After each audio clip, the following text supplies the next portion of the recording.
السلام عليكم. احنا النهاردة في وادي النطرون بنصور قطعة أرض 40 فدان. 40 فدان أرض كويسة جدا، هنبص عليها دلوقتي ونشوفها. ده المدخل بتاعها من عند خط الجزورين اللي هناك على المشاية دي، والبيت الأصفر اللي فيها ده تبعها.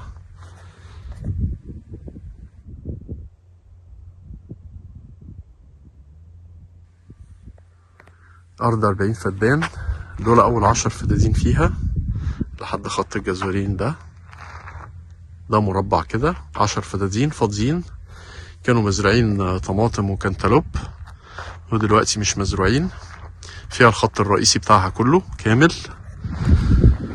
ونخش على بقية الأرض، فاضل لنا 30 فدان.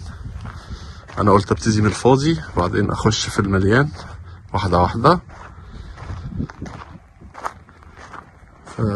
دولت 10 فدادين فاضيين. الأرض عقد ملك نهائي خالص، التمن من الدولة، معلهاش جنيه.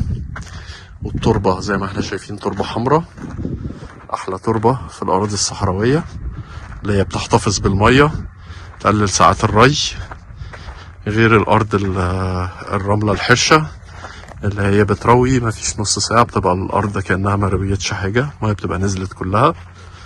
دي التربة الحمراء فيها عناصر أصلا بتغذي الأرض، وفي نفس الوقت بتحتفظ بالمية فترة طويلة. فتقريبا الرية بتبقى نص الرية الطبيعية، وبتكفي الزرع باليوم وباليومين. دول 10 التانيين.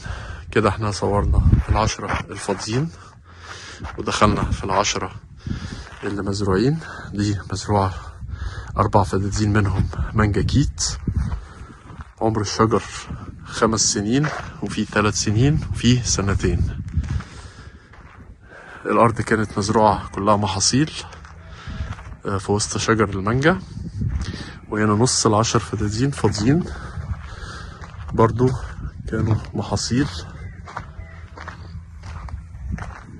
ودي المانجا، 4 فدادين مانجا كيت.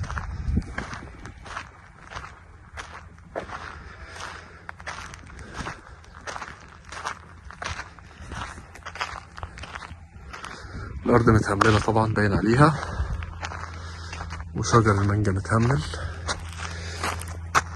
ده الورقة بتاعتها فيها السواد ده، عايزة تترش، والسقعة مبهدلاها. دايما بنقول ان شجرة المانجا في الأراضي الصحراوية أحسن حاجة لما تتزرع نت. الأرض اللي جنبها هنا بس مش للبيع، مزروعة مانجا كيت برضو زيها، بس فرق السما والأرض. بص هنا السقعة عاملة ايه في الورق. طبعا ده بيأثر على الشجر، بيأثر على الطرح والزهر بتاع الشجر، بيأثر جامد. فهي أحسن حاجة المانجا تتزرع على تكعيبات وفوقيها نت، بتطلع محصول غير طبيعي من الأرض. دول 4 فدادين مانجا كيت.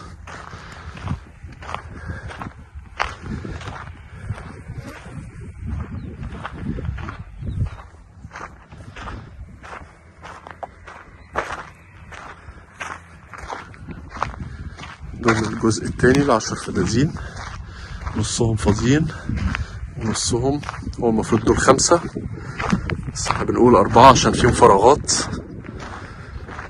بنسبة 20%، فبنقول هم 4 فدادين مانجا كيت.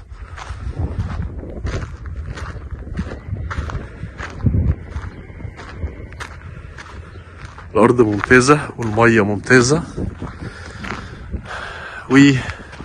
والزراعة لازم تاخد حقها كله كامل. هنا هو الراجل مش مهمل في الشجر، بس السقعة بهدلت الشجر، السقعة بتاعت الشتاء بهدلت الشجر.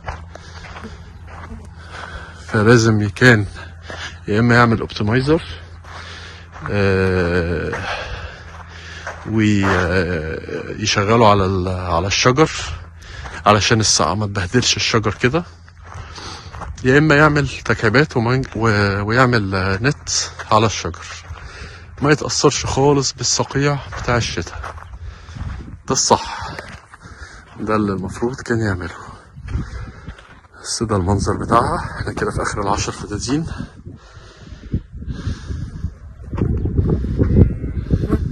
ارض ممتازة، بس ناقصها الكلام اللي احنا بنتكلم عليه. طيب كده احنا داخلين على اخر ال10 فدادين. ده زي عنبر مفتوح للغنم، طبعا يتوظف اي توظيف احنا عايزينه. بسم الله ما شاء الله. ده عنبر مفتوح، بسم الله ما شاء الله. ربنا يزيد ويبارك، ربنا يزيد ويبارك. الغنم البرقي طبعا احسن حاجة في الصحراء، دي البيئة بتاعتها. وكده هنخش على ال20 فدان اللي فاضلين.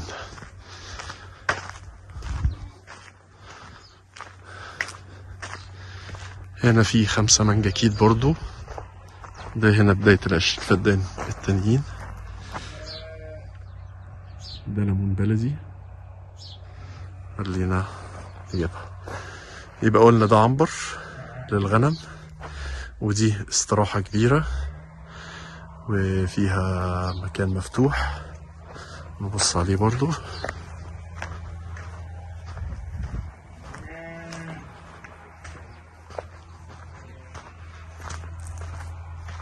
دي الاستراحة وجنبها استراحة تانية او عنبر، ودي مساحة متصورة قدامها. ونخش بقى، فاضل لنا كده 20 فدان، قلنا منهم 5 منجكيت. هنا في فرق في الشجر، بس برضو السقعة مبهدلاه، بس مش زي التانية. الوضع هنا احسن،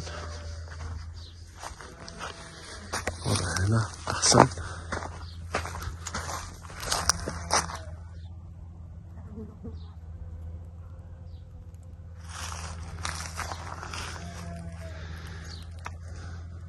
الشجر سليم بنسبة 90%.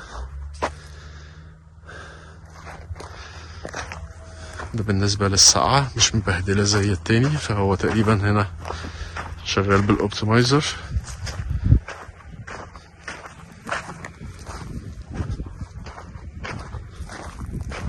بس برضو في فراغات كبيرة. برضو هنقول دول 5 فدادين، هنقول مزروع منهم 4 فدادين مانجا. هنقول مزروع 4 فدادين مانجا. هنا الأعمار مختلفة، في 5 سنين اللي هو الكبير اللي جوه ده، وفي 3 سنين، وفي 2 سنين. عمر الشجر 5 سنين و3 سنين و2 سنين. دي ال5، دي الخمسات اللي احنا بنتكلم عليها. الشجر ظهر اهو، بسم الله ما شاء الله. ده كله برضو في هنا اللي هي الكتوف دي بتتشال وبتساب النتي بس عشان التزهير. التزهير ده اللي بيشيل الحب. ده الزهر اهو، ده كله ده زهر، ده اللي بيشيل الحب. كمان شهرين بيبتدي الحب يطلع تحت الزهر ده.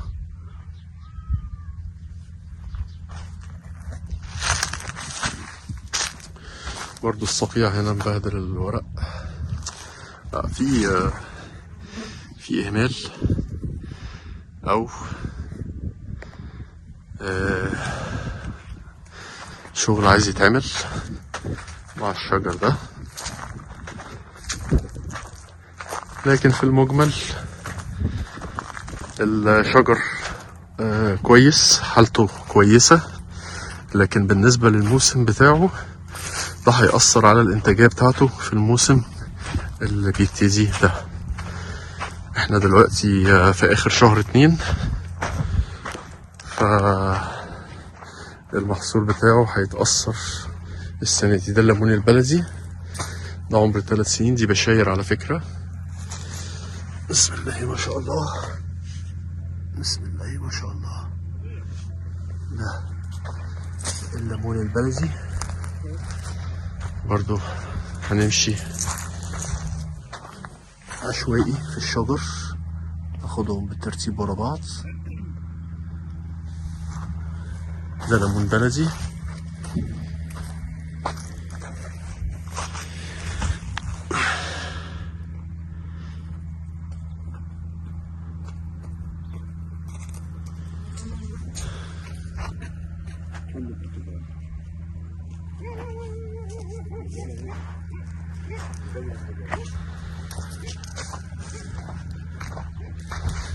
دي الشجر اللي بعدها.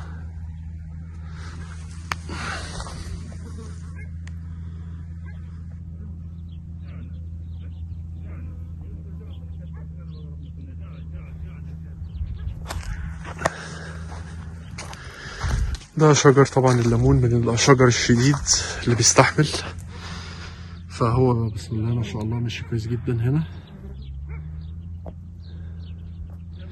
شجر بيستحمل عن المانجا، مش حساس زي المانجا.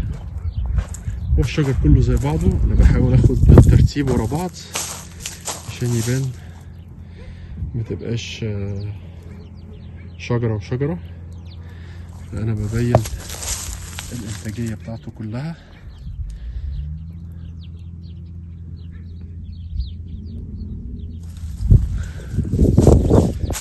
دول 5 ليمون بلدي، عمر في 3 سنين وفي 4 سنين.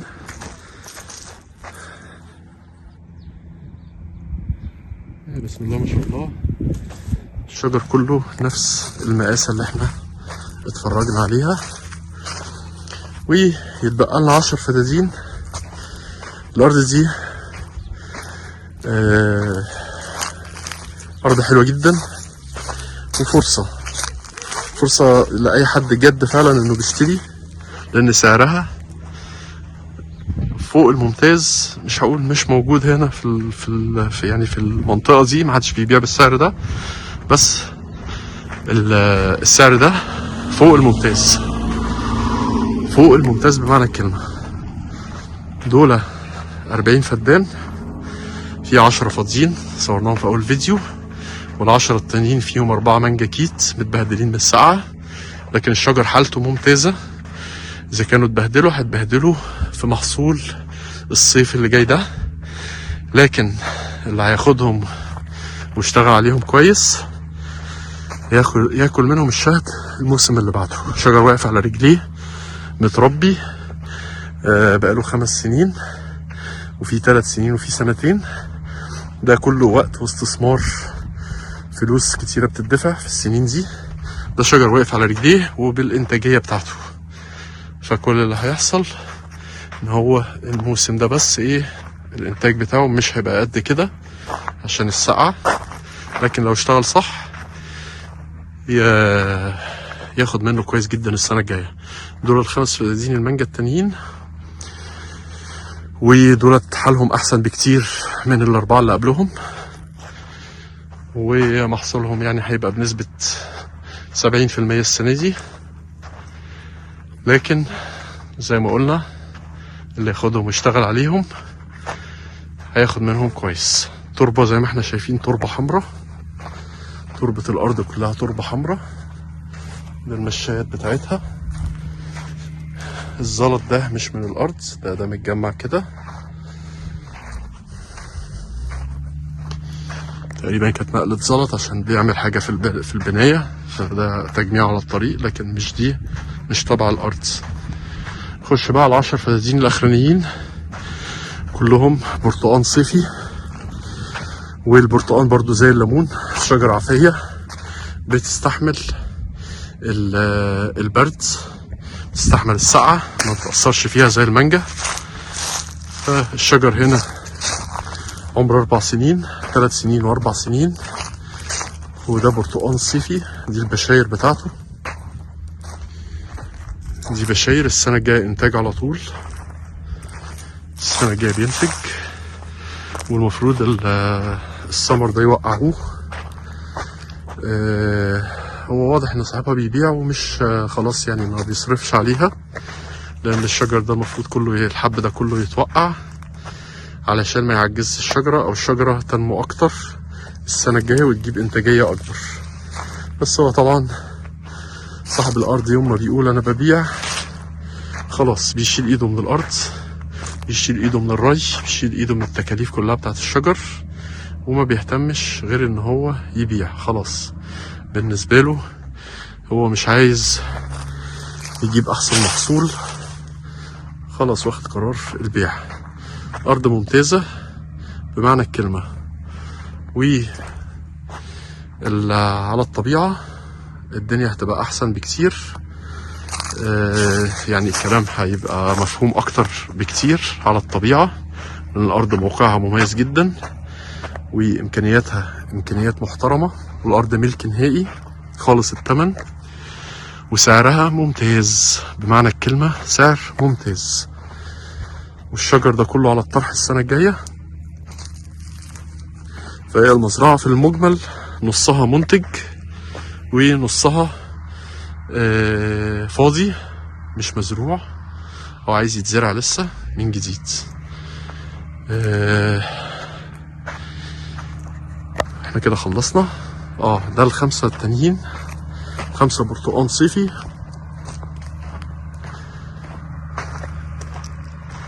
دول صغيرين لسه، دي زراعة الصيف اللي فات او اول السنة دي. يعني الشتلة دي يا شتلة متخزنة من الصيف اللي فات ومزروعة السنة دي، يا هي مزروعة لسه السنة اللي فاتت. يعني عمر 6 شهور زراعة. دول 5 فدادين كاملين بالمنظر ده، برتقان صيفي. والبرتقان الصيفي احنا عارفين ان هو تصدير، مش طبعا مش كله، مفيش ارض بتطلع محصولها بالكامل تصدير، لان هو بيبقى بالنمرة، فعلى حسب حجم الحباية بيبقى له مواصفات في الحجم بتاع الحباية. لان بره تخش السوبر ماركت بتاخد الحبايات كلها مقاس واحد، مفيش واحدة كبيرة وواحدة صغيرة، فهم كل دولة ولها النمرة بتاعتها اللي بتستورد بيها الحب. عموما الأرض جميلة جدا، تربة حمراء زي ما احنا شايفين. و